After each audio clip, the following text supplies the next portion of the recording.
माफ करना बापू, आखिर तुमको तुम्हारे प्राइवेट टेलीफोन नंबर पर लपेट ही लिया। क्या करें, मजबूरी थी, क्योंकि तुमसे बात करना बहुत जरूरी था। सुना है कि वर्सोवा बीच पर 20 लाख का माल पुलिस पकड़ेगी और पुलिस को लपेटे में डालकर दूसरी तरफ से तुम 2 करोड़ का माल हजम कर जाओगे। ना बापू ना, ऐसा मत करना, क्योंकि पिछले महीने तुमने हमारा 1 करोड़ का माल लपेट लिया था।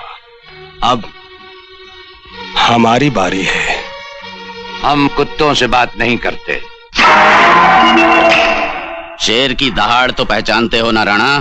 ठीक है, बोटियां नोचने वाला गीदड़ गला फाड़ने से शेर नहीं बन जाता।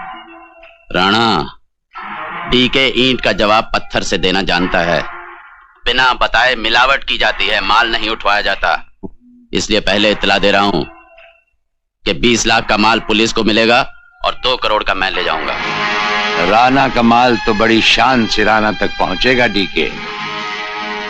ले जाने की बात तो भूल जाओ। अगर तुमने गलती से उसे कहीं देख भी लिया तो हम तुम्हें ऐसी मौत मारेंगे, तुम्हारी आने वाली नस्लों की नींद भी उस मौत के खौफ से उड़ जाएगी।